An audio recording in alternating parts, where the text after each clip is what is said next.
quero trazer uma mensagem de Deus aí para o teu coração, tá bom? Gente, uma questão que muitos têm me perguntado é: se Deus é bom, se Deus existe, por que Deus permite sofrimento? Por que Deus permite tanto mal? E aí, hein? Se Deus é bom, Ele é justo, Ele é todo poderoso, por que o sofrimento então? Muitas pessoas têm me perguntado com relação a isso. E eu resolvi trazer uma reflexão sobre isso hoje. O inexplicável, tentar, falar um pouquinho com relação a isso. Interessante que tem um texto, ou alguns textos que corroboram com isso, e eu queria que você, inclusive, pegasse a sua Bíblia, para que pudéssemos ler, para que pudéssemos examinar essas passagens. Hebreus 12, do verso 1 ao 11. Isso, localiza. Mas eu quero trazer logo uma introdução, aqui falando sobre isso. Se inscreva no nosso canal no YouTube, ative o sininho das notificações, compartilhe nos grupos, em nome de Jesus. O sofrimento de um justo não pode ser explicado. Muitas e muitas das vezes, pode ser interpretado de maneira incorreta. Essa é a grande verdade. Cristãos no mundo inteiro passaram por situações difíceis. Uns foram entregues em covas de leões, outros foram colocados em frente ao jardim, ali na época do rei Herodes. E enfim, gente, algumas pessoas eu já vi dizendo: olha, fulano sofreu com um acidente porque deve estar mal com Deus. Peraí, será que Estevão estava mal com Deus? Porque ele foi apedrejado até a morte. Está entendendo? João Batista estava mal com Deus, foi decapitado. Algumas pessoas dizem: poxa, quando algo ruim acontece, é porque está em pecado, a doença veio, é castigo pelo pecado. Mas nós lembramos daquela passagem do jovem cego, João 9, que fala sobre o cego, que perguntam para Jesus: quem pecou, ele ou seus pais? Aí Jesus disse: nem ele, nem tampouco seus pais, mas ele nasceu assim para que se manifeste nele a glória de Deus. Agora vamos lá. O que o Senhor, pastor, me disse com relação... Tem um caso está repercutindo muito esses dias, de uma criança, o Henry, que, veio, aquela tragédia, você sabe o que aconteceu, ceifada a vida daquela criança, e muita gente achou um absurdo, mas ele é apenas mais um diante de tantas coisas que acontecem nesse mundo. Pastor, o que é permitir? Vamos entender. Você já leu o conceito de permitir?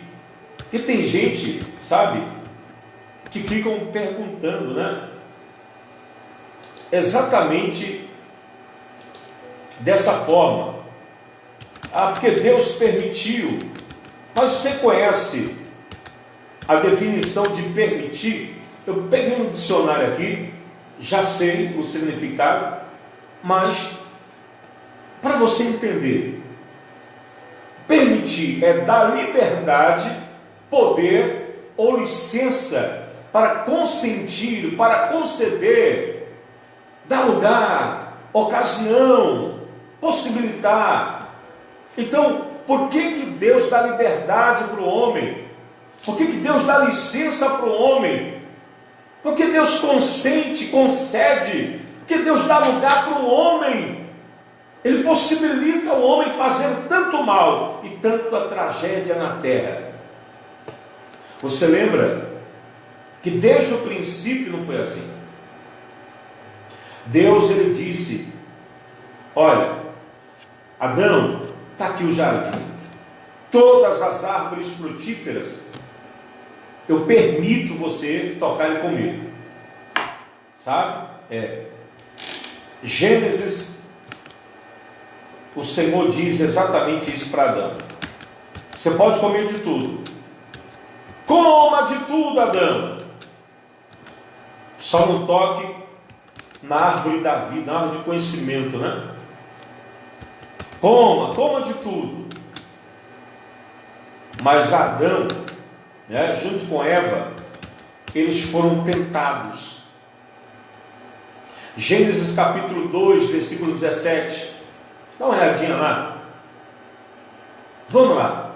Eu tentarei ser muito rápido. E aqui diz o seguinte, olha. Vamos lá, Gênesis 2,16.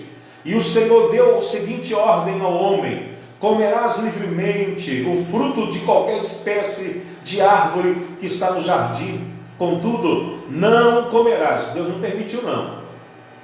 Não comerás da árvore do conhecimento do bem e do mal, porque no dia em que dele comeres, com toda a certeza morrerás.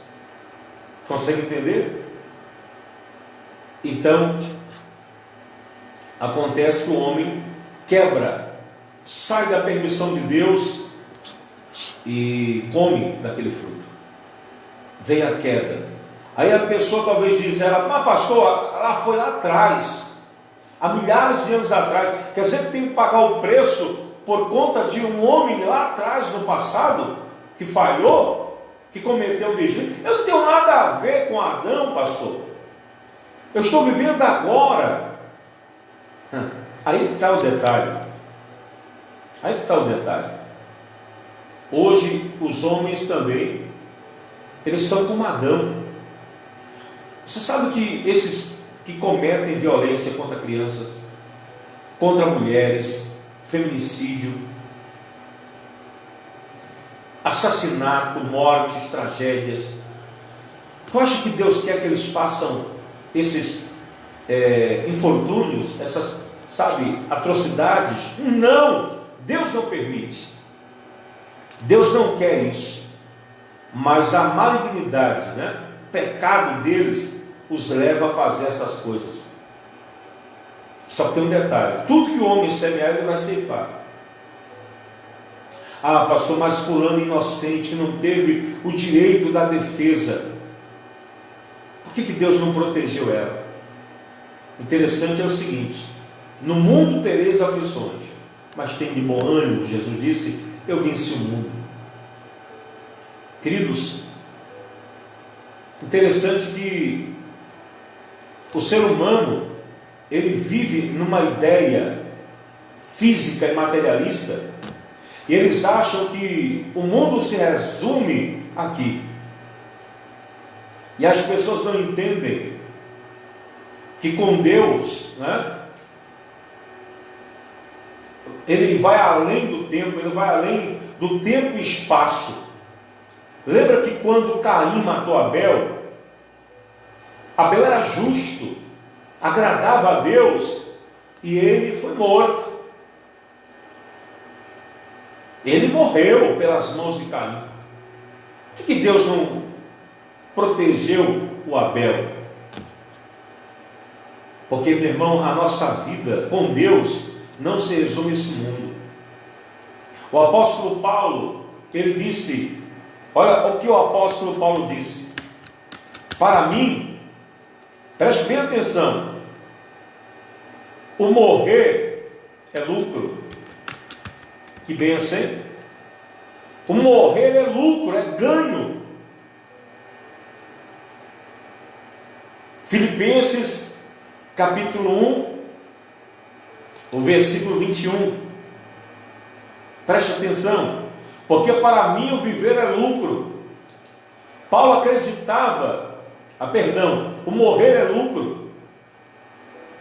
O capítulo 1, versículo 20 diz assim: aguardo ansiosamente, espero que em nada serei envergonhado.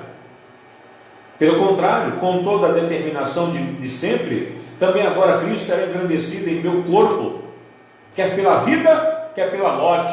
Quando estamos em Cristo, quando fazemos a vontade de Deus, quer vivamos, quer morramos, glorificaremos a Ele. E se morrermos, encontraremos Ele. Mas as pessoas estão olhando a tragédia em si.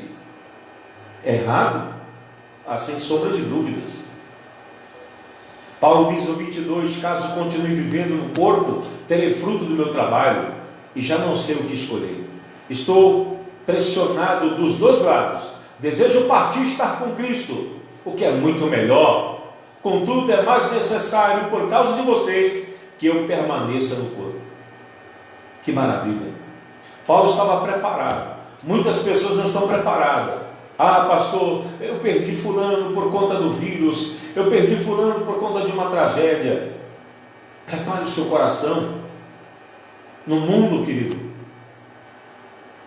nós vamos ter esse ciclo, onde se nasce, onde se cresce e onde se morre. Todos temos uma missão. Uns interrompem o ciclo muito mais cedo. E eu costumo dizer que nenhum pai deveria ver o seu filho ser enterrado antes dele. Mas entenda, Deus não permite